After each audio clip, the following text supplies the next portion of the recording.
नमस्कार श्रोताओं, आप सभी का स्वागत है हमारे खास कार्यक्रम। और इस कार्यक्रम में हम आपको बताते हैं खेती से जुड़ी नई नई बातें, नई नई जानकारियों को लेकर आते हैं नए नए विषयों पर। तो आज भी एक बहुत ही खास जो जानकारी है, एक खास विषय है हम लेकर आए हैं। कृषि में ड्रोन का महत्व, कृषि में ड्रोन के उपयोग के बारे में हम आपको बताएंगे। इससे जुड़े बहुत सारे तथ्य हम आपके सामने प्रस्तुत करेंगे, जिसे जानकर आपको कुछ नया सीखने को मौका मिलेगा। तो इन सारी बातों के साथ आज मेरे साथ इस कार्यक्रम में मेरे को होस्ट ईश्वर चंद्र हैं, जो आप सभी को और भी अच्छी जानकारी प्रस्तुत करेंगे। तो चलिए शुरू करते हैं आज के इस कार्यक्रम को। जी नमस्कार किसान भाइयों, हम जैसा कि अन्नू ने बताया कि कृषि में ड्रोन के बढ़ते उपयोग के बारे में हम एक चर्चा करेंगे और इस निष्कर्ष पर हम पहुंचेंगे कि आखिर आप किसान भाई अपने कृषि में, नित्य खेती में ड्रोन के उपयोग क्यों करें। तो चलिए सबसे पहले हम ये बात करते हैं कि कृषि में आखिर ड्रोन की उपयोगिता क्या है। जी, तो किसान भाइयों, जैसा कि आप सभी जानते हैं कि ड्रोन आज एक नई टेक्नोलॉजी, एक नए आविष्कार का एक रिजल्ट आप सभी के सामने है।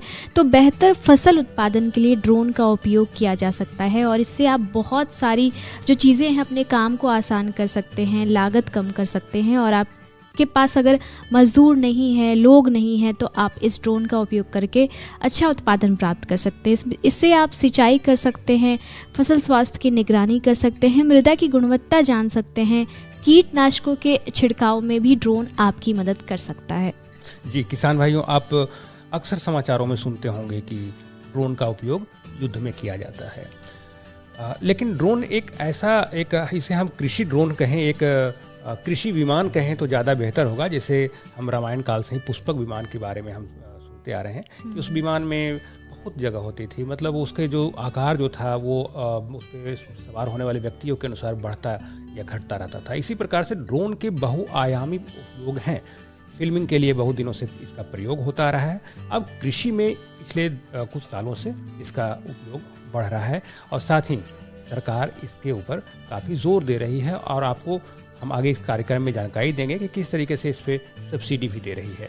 तो फिलहाल हम कृषि में ड्रोन के प्रयोगों को एक एक करके हम यहाँ जानना शुरू करते हैं। तो सबसे पहली बात कि कृषि में प्रयोग होने वाले ड्रोन कितने तरह के होते हैं, ये सबसे पहले हम जान लेते हैं। फिर हम आगे इसमें कार्यक्रम में जानेंगे कि इसमें छिड़काव से संबंधित कौन कौन सी बातों को ध्यान में रखना पड़ता है, किन किन फसलों पर छिड़काव करते हैं, इसकी जो नोजल के बारे में कुछ तकनीकी बातें भी हम आपको बताएंगे। इसके बारे में साथ ही हम कुछ ये भी जानकारी लेंगे कि किन किन इलाकों में उड़ाने के लिए क्या किसी तरह के लाइसेंस की आवश्यकता होती है।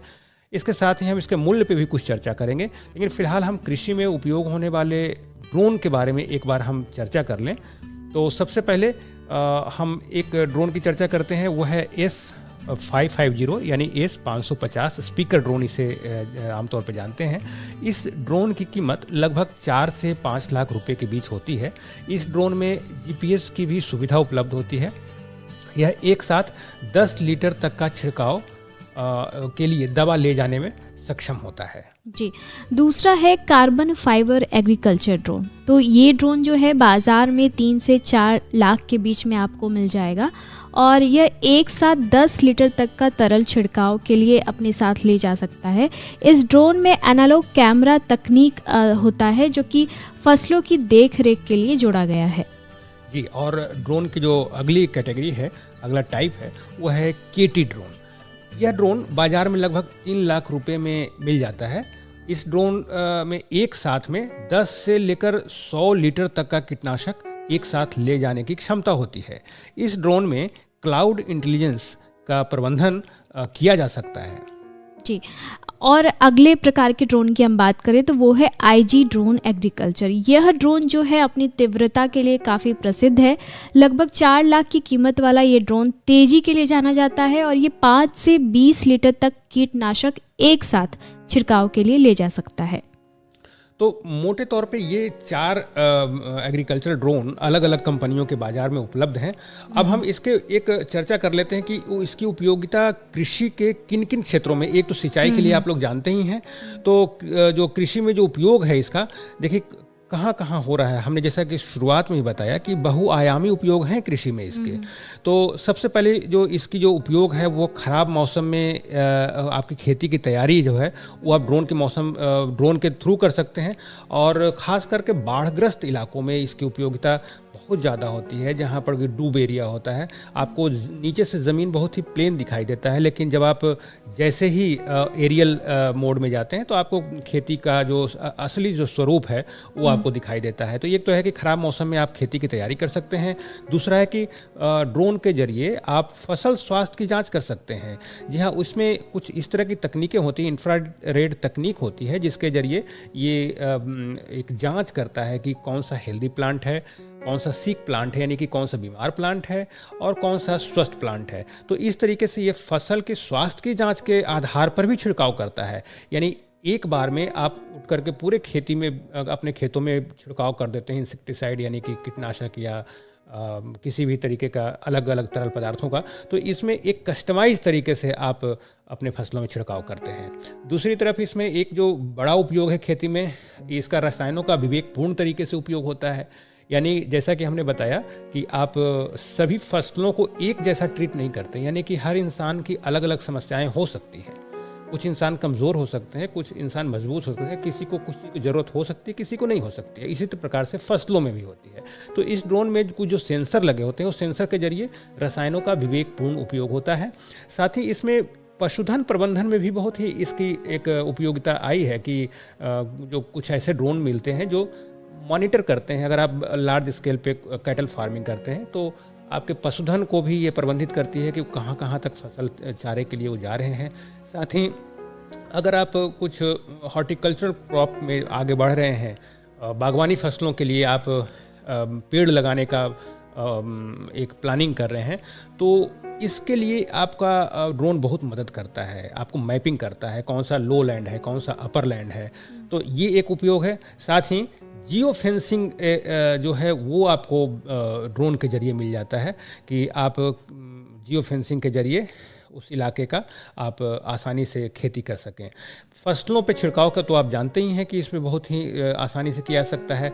फसल की निगरानी की जा सकती है, फसल की बढ़वार को आकलन किया जा सकता है। जी हाँ, फसलों का जो बढ़वार है आपका, अगर बड़े रकबे में आप खेती कर रहे हैं, कुछ इलाकों में फसल की बढ़वार अच्छी है, कुछ इलाकों में फसल की बढ़वार कम है, तो ऐसे में आप सही आकलन कर सकते हैं। इसके साथ ही साथ मिट्टी एवं फसलों का भी आकलन कर सकते हैं, यानी कि जो सॉइल एंड वाटर का मेजरमेंट लेना हो तो ये भी आप इसके जरिए कर सकते हैं, इसमें जो लगे हुए सेंसर के जरिए आप। तो दोस्तों, कृषि में ड्रोन के उपयोग की हम बात कर रहे थे और उसमें आता है फसल छिड़काव। फसल छिड़काव के बारे में आपको बताएं तो कृषि ड्रोन का उपयोग इसमें उर्वरक और रसायनों के छिड़काव के लिए किया जाता है और इनसे पारंपरिक तरीकों की तुलना में बहुत कम समय में फसलों पर छिड़काव किया जा सकता है। इसमें मुख्य रूप से उर्वरकों और कीटनाशकों और अन्य अनुमोदित रसायनों का छिड़काव किया जा सकता है। जी हाँ, अभी हम फसल छिड़काव के बारे में थोड़ा और हम जानकारी दे दें कि दरअसल इसमें जो फसल का जो छिड़काव है एक यूनिफॉर्म होता है, यानी कि जो आप सामान्य तरीके से मैनुअल तरीके से छिड़काव करते हैं उससे कहीं बेहतर तरीके से आप ड्रोन से छिड़काव कर सकते हैं। तो ड्रोन में छिड़काव के लिए 4 नोजल मौजूद होते हैं और ये चारों नोजल एक टैंक से जुड़े होते हैं, जो कि टैंक का साइज़ है वो अलग अलग कैपेसिटी में आता है। कुछ 10 लीटर या 20 लीटर, 50 लीटर या बड़े बड़े ड्रोन 100 लीटर तक की कैपेसिटी में आते हैं। तो इस टैंक में आप कोई भी तरल यानी कोई भी लिक्विड फर्टिलाइज़र, इंसेक्टिसाइड या पेस्टिसाइड आप इसमें रखते हैं और उसमें एक मोटर मौजूद होता है, एक छोटा मोटर मौजूद होता है जो कि नोजल तक बड़े प्रेशर के साथ लिक्विड को ले जाता है और एक सर्टेन हाइट पे एक लक्षित ऊंचाई पर जा कर के इससे छिड़काव किया जाता है। जो इसकी जो ड्रोन की हाइट है कि कितने ड्रोन के हाइट से हम कितने फसल के कितने ऊंचाई से हम छिड़काव करें, इसमें भी एक जो प्रक्रिया अपनाई जाती है वो निर्भर करता है कि आपके फसल की कौन से फसल पे आप छिड़काव करना चाह रहे हैं। जैसे गन्ने की जो फसल है या फिर मक्के की फसल है, इसकी ऊंचाई ज़्यादा होती है, थोड़ी चौड़ी पत्ती वाले ये फसल होते हैं। तो ये 5 से 6 फीट के फसल का आप चुनाव कर रहे हैं, गन्ना या फिर मक्का, तो ऐसे में आप जो ऊपरी हाइट है, ऊपरी जो ऊंचाई है वहाँ से 4 से 5 फीट ऊपर, यानी कि जो फसल की अंतिम ऊंचाई है उसे 4 से 5 फीट ऊपर से सही माना जाता है। यहाँ से आप छिड़काव करते हैं तो एक बराबर और सही प्रेशर के साथ छिड़काव होता है। कई किसान भाई के मन में ये एक रहता है कि कहीं ऐसा ना हो कि जो नोजल के जरिए जो कण निकल रहे हैं लिक्विड के वो कहीं बाहर उड़ जाएंगे। तो ऐसा नहीं है, दरअसल जो कि उसमें मोटर से तो प्रेशर होता ही है जो कि उसके टैंक से जुड़ा होता है, और साथ साथ जो उसके जो पंखी होते हैं, उसके प्रोपेलर होते हैं ड्रोन में, तो इसके जो एक प्रेशर जो क्रिएट होता है, एक जो हवा का दबाव होता है ड्रोन के जो पंख से जो निकलता है, तो इन दबाव के जरिए भी जो कण हैं लिक्विड के वो बहुत ही तेज़ी के साथ जाकर पत्तों में चिपक जाते हैं, और घना फसल है तब भी ये चला जाता है। हाँ, अगर बहुत ज़्यादा आपने घना सघन आपने बुआई किया हुआ है तो तब कहीं जाकर के निचली जो पत्तियां हैं उस पे जाने में कहीं समस्या आती है। लेकिन अगर आप ड्रोन से छिड़काव कर रहे हैं तो बुआई के समय भी आप ज़रूर ध्यान में रखें कि लाइन से लाइन की सोइंग और इसका जो आप पालन करते आ रहे हैं उसे ज़रूर अपनाएं। ऐसे में ड्रोन से छिड़काव बहुत ही आसानी से हो जाती है।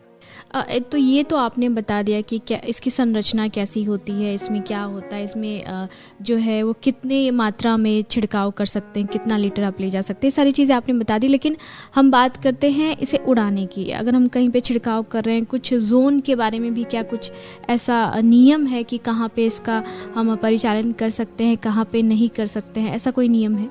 देखिए, ड्रोन उड़ाने के लिए आपको कोई बहुत जटिल प्रक्रिया से गुजरना नहीं पड़ता है। हाँ, ड्रोन खरीदते समय कुछ ड्रोन के आकार के हिसाब से अलग अलग प्रकार के लाइसेंस निर्गत किए जाते हैं, और यह प्रक्रिया भी पहले बहुत जटिल थी, जिससे कि सिंगल विंडो कर दिया गया है। जब आप ड्रोन परचेस करने जाते हैं तो ये जैसे आप कोई गाड़ी खरीदने जाते हैं तो आरटीओ के पास खुद ही स्वतः ही वहाँ से एप्लीकेशन चला जाता है और आपको आरसी मिल जाता है। ठीक उसी प्रकार से ड्रोन परचेज करते हैं, आप उसकी खरीदारी करने जाते हैं तो जो विक्रेता होते हैं वो आपको ये फैसिलिटेट कर देते हैं कि ड्रोन का लाइसेंस कहाँ से हो रहा है, वो खुद आपके पास आ जाता है।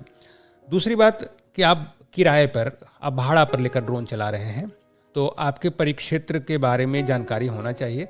तो ऐसे में क्या वह एक ऐसा जोन तो नहीं है जहाँ पर कि ये रिस्ट्रिक्टेड हो, जो कि हवाई जहाज़ उड़ाने वाला क्षेत्र हो। तो ऐसे जोन को रेड जोन और येलो जोन में बांटा गया है। तो इसके उड़ाने से पहले एक साधारण सी जानकारी देनी पड़ती है। रेड जोन है तो आप नहीं उड़ा सकते हैं जहाँ पर कि कोई एयरफोर्स का बेस स्टेशन हो या हवाई अड्डा वाला बिल्कुल नियरेस्ट एरिया हो, तो ऐसे में प्रतिबंधित होता है, जो कि इस तरह की जो अर्बन एरिया में ही होता है। और उसके अलावा आप कोई अलग येलो जोन में आता है या कहीं कोई इस तरह की प्रतिबंधित सीमा नहीं है, तो आप यहाँ जाकर आप अपने जो नज़दीकी ब्लॉक ऑफिसर हैं, कृषि अधिकारी हैं या फिर प्रखंड कृषि अधिकारी हैं, पंचायत में जो मुखिया हैं, वार्ड कमिश्नर, उनको भी आप जानकारी दे सकते हैं और जानकारी देकर ड्रोन का परिचालन कर सकते हैं। साथ ही साथ ड्रोन से छिड़काव करते समय आपका जो अनुशंसित मात्रा होती है इसकी भी जानकारी आपको ले लेनी चाहिए। और अगर इसके लागत की बात करें कि इसका दाम कितना होता है, कितने तक में ये ड्रोन हमें बाजार में उपलब्ध हो जाएगा, उसके बारे में थोड़ा बताइए। जी हाँ, जैसा कि कार्यक्रम के शुरुआत में ही हमने आपको यह बताया कि ड्रोन अलग अलग प्रकार के होते हैं, अलग अलग कैपेसिटी के होते हैं। कुछ 10 लीटर के होते हैं, कुछ 20 लीटर के होते हैं, बड़े बड़े ड्रोन 100 लीटर तक के भी होते हैं। लेकिन आमतौर पर 10 लीटर से लेकर 20 लीटर तक की क्षमता वाले ड्रोन जो है काफ़ी पॉपुलर हैं और आपके बजट में आ सकता है। तो इसकी जो कीमत है 4 लाख से लेकर 6 लाख तक की कीमत होती है, जिसमें कि गवर्नमेंट सब्सिडी भी कई राज्यों में और या फिर केंद्र सरकार की कई योजनाओं के तहत दी जाती है। तो आप ड्रोन खरीदने जा रहे हैं, अगर आप एक बड़े रकबे के मालिक हैं, तो ऐसे में आप ड्रोन किराया पर न ले करके और आप ड्रोन को हायर न करके आप खरीदने जा रहे हैं, तो आप ये पता कर लें कि आपको कितना सब्सिडी मिल सकता है, कितनी की एलिजिबिलिटी है आपकी। तो इसको 4 से 6 लाख रुपए आप ड्रोन में खर्च कर सकते हैं, जिससे कि आप आगे चलकर जोड़ेंगे तो यह आय में बहुत ही ज़्यादा एडजस्ट हो जाता है। जितनी सुविधाएं आपको मिलती हैं ड्रोन के जरिए, चाहे वो समय की बचत हो, चाहे आपका ये खेती में जल्दी आप कोई काम कर लेते हैं तो ज़्यादा उससे पैदावार हो जाती है, वहाँ से हो तो ये आय में कन्वर्ट होता है और जल्दी जल्दी ही आप इसके साथ ही आप ड्रोन खरीद रहे हैं तो आपको हायरिंग पे दे सकते हैं, क्योंकि जैसा हमने बताया कि मात्र 3 मिनट में 1 एकड़ का छिड़काव ये कर लेता है। तो ऐसे में आप समझ सकते हैं कि अगर आपके पास 10 एकड़ या 20 एकड़ के मालिक हैं तो आप बहुत ज़्यादा समय नहीं लगता है। तो ऐसे जो खाली समय में आप ड्रोन की जो कीमत को वसूली करने के लिए, उसको जल्दी से भरपाई करने के लिए, कहीं ऐसे आपने लोन लिया है उसकी भरपाई करने के लिए आप किराया पे चला सकते हैं। अच्छा, तो इसकी ट्रेनिंग क्या कहाँ से मिल सकती है? जी हाँ, ट्रेनिंग के बारे में हमने अलग अलग एजेंसी के माध्यम से हमने पता किया और हमने सरकार की जो साइट के ऊपर भी हमने जानकारी इकट्ठा करके, ताकि अपने हम श्रोताओं को बता पाएँ। तो देखिए, इसकी जो ट्रेनिंग है, एक तो जो ड्रोन कंपनी है वो फैसिलिटेट कराती है। बहुत सारी ड्रोन कंपनी जो है वो खरीदने के साथ साथ वो एक ड्रोन ऑपरेटर भी आपको देती है और आपको वो ट्रेनिंग भी, जो आपके चुने हुए प्रतिनिधि हैं या आप स्वयं ही प्रशिक्षण लेना चाहते हैं तो 1 हफ्ते 10 दिन या 15 दिन की ट्रेनिंग वो देते हैं। इसके साथ ही सरकार के तरफ से भी कई विश्वविद्यालयों में, कई संस्थाओं में ड्रोन के ट्रेनिंग सेंटर बनाए जा रहे हैं। अच्छा। जहाँ पर कि आप ड्रोन को परिचालन, इसका मेंटेनेंस यानी रख रखाव और साथ साथ इसमें समय समय पर जो एरर आते हैं उसको रिस्टोर करने के बारे में जानकारियाँ दी जा रही हैं। तो ट्रेनिंग अगर आप लेते हैं तो इसके जो हमारे युवा हैं उनको एक जानकर बहुत खुशी होगी कि देश में इतने ज़्यादा ड्रोन का अभी प्रचलन बढ़ रहा है कि ड्रोन पायलट जो हैं वो उनकी कमी होती जा रही है। तो ऐसे में एक ड्रोन पायलट महीने में, आपको जानकर आश्चर्य होगा कि 30 से लेकर 50,000 रुपये तक चार्ज करते हैं ड्रोन को परिचालन करने के लिए। तो आप अगर ट्रेनिंग इसका लेना चाहते हैं तो आप इसका पता करें और ये निस्संदेह आपके लिए एक अलग आय का एक अलग जरिया भी साबित हो सकता है। जी, तो श्रोताओं, अभी आप सुन रहे थे कि कैसे ड्रोन का इस्तेमाल कृषि के क्षेत्र में किया जाता है, इसके किन किन फसलों पर इसका जो है उपयोग आप कर सकते हैं, किस प्रकार कर सकते हैं, किस किस तरीके से इसका उपयोग कृषि में किया जा सकता है, और साथ ही यहाँ पर इसकी संरचना से ले करके आप इसका परिचालन कैसे कर सकते हैं, ट्रेनिंग कहाँ ले सकते हैं, ये पूरी जानकारी आज हमने आपको दी है। हाँ, एक और हम बात यहाँ पर हम अपने श्रोताओं को बताएं कि बहुत सारे किसान भाई आशंकित रहते हैं कि इसकी जो कीमत है वो 4 से 6 लाख रुपए एक बड़ा अमाउंट होता है। जी, हमारे किसी भी लोगों के लिए, चाहे वो मध्यम दर्जे के किसान हो या थोड़ा छोटे दर्जे के किसान हो, कम जोत किसान हो, ये किसी के लिए एक बड़ा अमाउंट होता है। तो ऐसे में ड्रोन की जो एक आशंका होती है कि कहीं एक्सीडेंट कर गया तो फिर क्या होगा, क्योंकि ये ज़मीन पे नहीं चल रहा है, आसमान में उड़ रहा है। तो देखिए, ड्रोन में इस तरह की तमाम सुविधाएं मौजूद होती हैं कि ये क्रैश प्रूफ होता है, ये क्रैश से बचता है ये, लेकिन फिर भी अगर किसी भी तरीके के संभावनाओं से इनकार नहीं की जा सकती। अगर ड्रोन क्रैश हो भी जाता है तो इसके लिए आपको पहले से इंश्योरेंस लेकर रखना चाहिए। जिस तरीके से आपको गाड़ी खरीदते समय इंश्योरेंस की सुविधा दी जाती है और गाड़ी चूंकि सड़क पर चलती है तो एक्सीडेंट की संभावना बनी रहती है, तो ऐसे में ये सारा जो बनाने का बोझ है वो आप तक ही न आ जाए, तो इंश्योरेंस कंपनी इसको सेटल करती है। तो ऐसे ही ड्रोन अगर आप खरीद रहे हों तो आप इसका इंश्योरेंस लें। इंश्योरेंस लेने के बाद ये क्रैश हो जाती है अगर, तो पूरी की पूरी राशि आपको इंश्योरेंस कंपनी द्वारा दी जाती है, जो कि शुरुआती परीक्षण के बाद एक बार तय हो जाता है कि ड्रोन वास्तव में क्रैश हो गया है, तो उसे या तो रिपेयर का खर्च या तो उसको खरीदने का खर्च आपको पुनः दिया जाता है। तो यहाँ पर किसान भाइयों, आपने जाना कि अगर कुछ खराबी आ जाती है इसके परिचालन के दौरान तो आप इंश्योरेंस करवाते हैं तो पूरी की पूरी खर्च जो है वो कंपनी उठाती है। इसके बाद अब हम थोड़ा सा बात करते हैं इसमें प्रति एकड़ समय की। जैसे कि हमने आपको शुरुआत में बताया था कि इसमें कम समय में आप अधिक उत्पादन प्राप्त कर सकते हैं, तो प्रति एकड़ और साथ ही बैटरी खपत इसमें कितना होता है, कितने बैटरी का इस्तेमाल होता है, ये हम आपसे जानना चाहेंगे। जी हाँ, देखिए, ड्रोन में चूँकि जो उसका फ्यूल है वो बैटरी ही है, यानी कि ड्रोन का परिचालन बैटरी के जरिए होता है, आपको कोई अलग से इसका खर्च नहीं होता है, और ये बैटरी चार्ज होने पर निर्भर करती है, जो कि उसकी बैटरी की कैपेसिटी पर निर्भर करता है कि कितना देर तक चलेगा।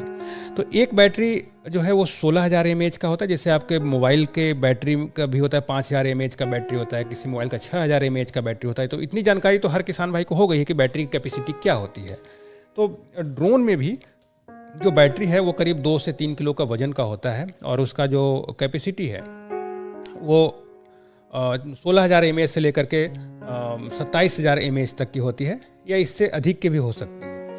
तो आमतौर पे जो प्रचलित है 16,000 mAh की जो बैटरी है वो एक बार में 2 एकड़ यानी कि लगभग 6 से 7 मिनट तक का वो बैटरी बैकअप देती है, और 6 मिनट में आप 2 एकड़ तक का आप छिड़काव कर सकते हैं। इसके साथ ही अगर आप 27,000 mAh की बैटरी लगाते हैं तो एक बार में आप 3 से 3.5 एकड़ तक का रकबा में छिड़काव कर सकते हैं, और इसकी जो कुल अवधि है वो लगभग आपको 8 मिनट, 9 मिनट या 10 मिनट तक लग सकता है। यानी कि जहाँ तक समय की बात है तो 3 मिनट में 1 एकड़ में छिड़काव किया जा सकता है। बैटरी की बात है तो 16,000 mAh की जो बैटरी है वो एक बार में 2 एकड़ तक का छिड़काव एक बार में कर सकते हैं। और एक और बात आती है कि जो एक एंजाइटी होती है, एक मन में होता है किसान भाइयों की, कि अगर बैटरी खपत हो गया या बैटरी डिस्चार्ज हो गया आसमान में, तो ऐसा क्या होगा, क्या ड्रोन नीचे बेकाबू होकर गिर जाएगा? बिल्कुल नहीं। ड्रोन में इस तरह की तकनीक होती है कि वह बैटरी एक तो जब खत्म होने वाली होती है 10% या 15% रह जाती है, तो वो अलर्ट करता है अपने डिस्प्ले पे, और उसका जो डिस्प्ले भी होता है एक फिक्स डिस्प्ले होता है जिसके जरिए आप मैपिंग करते हैं या फिर उस पे नज़र रखते हैं ड्रोन के छिड़काव पे। तो ये आपके मोबाइल पे जो कि आपने गिम्बल के जरिए अपने हैंडल कर रहे हैं, तो उसमें ये डिस्प्ले करता है कि आपका जो बैटरी है वो उसमें इतना ही रह गया है। तो ऐसे आप उसको वापस लैंड करा सकते हैं और फिर से जो चार्ज बैटरी है उसको आप लगा सकते हैं। लेकिन अगर आप ऐसा नहीं करते हैं, आप उसके वार्निंग को इग्नोर कर देते हैं, तो क्या होगा? यहाँ बिल्कुल चिंता की बात नहीं है। ऐसे में ड्रोन जो अपना टेक ऑफ जहाँ से किया था उसको वो होम लोकेशन बना लेती है। उस होम लोकेशन से जहाँ से उसने उड़ान भरी थी वो वापस उसी जगह पे वो लैंड कर जाती है, और इसमें आप किसी तरह का कोई कमांड नहीं दे सकते। जहाँ पर ड्रोन को ऐसा लगता है कि वह क्रैश हो सकता है या फिर वो बैटरी बैकअप कम रहने के कारण गिर सकता है, तो आपके किसी भी कमांड को नहीं लेता, वो वापस अपने टेक ऑफ वाले जगह पे लैंड कर जाती है। जी, तो इतने सारे फीचर्स हैं ड्रोन के, और कृषि में उपयोग की हम बात कर रहे थे, तो आपने पूरी की पूरी जानकारी आज के हमारे इस कार्यक्रम में सुनी। लेकिन जहाँ तक बात फ़ायदे की होती है तो थोड़ा नुकसान भी हमें सहना पड़ता है। तो कुछ चुनौतियों के बारे में हम जानना चाहेंगे कि क्या कुछ इसमें चुनौतियाँ आती हैं? जी हाँ, देखिए, ड्रोन में किसी भी तकनीक में चुनौतियाँ होती हैं। खेती अपने आप में चुनौतियों का नाम है। आप बहुत अच्छी खेती कर रहे होते हैं, अचानक मौसम की चुनौतियाँ आ जाती हैं, तो खेती तो आप नहीं छोड़ देते हैं। ऐसे में ड्रोन में भी चुनौतियां हैं, इससे इनकार नहीं किया जा सकता कि इसमें क्या क्या चुनौतियां हैं। तो हम एक बार नज़र डाल लें कि कौन कौन सी चुनौतियां हैं और उसको हम कैसे उन चुनौतियों से निपट सकते हैं, इसकी तैयारी पहले से हम रखें। तो पहली बात है कि इसका प्रशिक्षण का जो अभाव है, यानी कि आप 1-2 बार ड्रोन हैंडल कर लेते हैं और आप ऐसे में समझ लेते हैं कि आपने ड्रोन पायलट की ट्रेनिंग ले ली। नहीं, ये एक निरंतर सीखने की प्रक्रिया है। एक तो आपको लैंडिंग, टेक ऑफ और लैंडिंग सीखने की ज़रूरत है। छिड़काव का जो स्पीड है वो आपको हाथ सेट करने की ज़रूरत है। तो यानी कि जो किसान भाई जिनके पास ड्रोन है उसका प्रभावी ढंग से संचालित करने के लिए ज़रूरी है कि इसका ज्ञान और प्रशिक्षण आप ज़रूर लें, जिसके परिणाम स्वरूप ड्रोन तकनीक को आप आसानी से अपना सकते हैं और उन्हें उपयोग लायक बना सकते हैं। जी। दूसरा इसमें है कि इसका एक लागत, निसंदेह ड्रोन बहुत ही फायदे की चीज़ है लेकिन महंगा है, और ये किसानों के पास इसमें निवेश करने के लिए वित्तीय संसाधन की कमी होती है, क्योंकि पहले सोचना पड़ता है। बिल्कुल पहले से ही किसान जो है वो अपनी लागत की जो कमी है उससे जूझ रहे होते हैं। उनके पास ट्रैक्टर खरीदें कि उसका रोटावेटर खरीदें, बहुत सारी चीज़ें उनको खरीदनी पड़ती। ऐसे में एक नई तकनीक आ गई कि उन्हें भी खरीदना है, तो ये एक है यहाँ पे चुनौती। और एक और चुनौती है जो है नियामक बाधाएं, जो इसमें कृषि ड्रोन है उसके उपयोग में नियामक बाधाएं थोड़ी बहुत महसूस की जाती है। इसके लिए किसान भाई को इसको तकनीक को अपनाना थोड़ा मुश्किल हो जाता है, यानी कि कई बार लाइसेंस का चक्कर हो जाता है कि वो सोचते हैं कि झंझट कौन ले। अगर आपका एयरपोर्ट के नज़दीक होता है, आजकल हर एक शहरों को उड़ान योजना के जरिए एयरपोर्ट को से जोड़ा जा रहा है, और ऐसे में जो जहाँ से विमान का रास्ता होता है वहाँ पर रिस्ट्रिक्टेड होता है, तो आपको कई बार ऐसा जूझना पड़ता है कि हमें बताना पड़ता है कि हमारा जो खेत है वो उस मार्ग में नहीं पड़ता है, तो हमें उसके लिए लाइसेंस दिया जाए। तो एक नियामक है, इसमें आपको कई बार बाधाएं होती हैं, लेकिन जहां बाधाएं होती हैं वहां पे अवसर भी होता है, और आप बाधाओं को पार करके और बड़े अवसरों को आप चुनौतियों से फायदा ले सकते हैं। तो इसके साथ ही हम बता दें कि विदेशों में भी जो ड्रोन के प्रयोग क्या हो रहे हैं। जी हाँ, बिल्कुल, ये भारत में अभी नया है, लेकिन विदेशों में ड्रोन का प्रयोग काफ़ी पहले से ही हो रहा है। और जो इज़राइल या फिर अमेरिका, इंग्लैंड, ऐसे जो अग्रणी देश हैं खेती में तकनीक के बारे में, वह प्रिसीजन एग्रीकल्चर अपना रहे हैं, और इसमें उनका ड्रोन जो है बहुत सहायता कर रहे हैं। ड्रोन के जरिए वह अपने खेतों की मैपिंग करते हैं, खेतों में डायग्नोस करते हैं रोगों का। उसके अलग अलग सेंसर हैं, कई जगहों पे इंफ्रारेड सेंसर प्रयोग हो रहे हैं। ऐसा भी कहा जा रहा है कि थर्मल सेंसर के प्रयोग से भी ड्रोन से मदद लिया जा रहा है, और जो सही जानकारी है खेती की अपनाई जा रही है। इसके साथ ही इसमें ड्रोन में आर्टिफिशियल इंटेलिजेंस का प्रयोग किया जा रहा है, और उसमें जो डेटा एंट्री के जरिए पिछले वर्ष कितनी उसमें खेती पैदावार हुई थी, कितना उसमें इंसेक्टिसाइड का प्रयोग किया गया था, और उस इंसेक्टिसाइड का क्या असर हुआ था, ये सारा जो डेटा है वो एक सॉफ्टवेयर के जरिए एनालाइज होता है, और इससे अगले वर्ष की जो खेती है उसमें आने वाली चुनौतियों से पहले ही तैयारी कर ली जाती है। तो इस प्रकार से ड्रोन विदेशों में बहुत ही हाई लेवल पर, नेक्स्ट लेवल पे इसका प्रयोग किया जा रहा है। हो भी क्यों ना, क्योंकि इसमें मानव श्रम कम लगता है, और अगर हम मानव से करवाते हैं तो कई दिन लग सकते हैं, और ये मशीन जो है बहुत ही कम समय में इन कामों को, और इसमें किसी भी त्रुटि की कोई आशंका भी नहीं होती। बिल्कुल, चूँकि मानव एक बीमार हो सकता है, हमारे पास कड़ी धूप आजकल क्लाइमेट चेंज की वजह से देख सकते हैं। बिल्कुल, उसमें मानवों की आजकल मानव शक्ति का अभाव है, पलायन हो रहा है कुछ राज्यों से। तो ऐसे में लोगों में लागत की लेकर के एक दिन प्रतिदिन मजदूरी जो है वो ज़्यादा है, और एक साथ जो मौसम की जो चुनौतियां हैं, तो ऐसे में एक होता क्या है कि जो डिले होता है, यानी कि देर हो जाती है, और किसानों के सामने बहुत एक टारगेट होता है कि आपको 15 दिन के अंदर सब कुछ कर लेना है।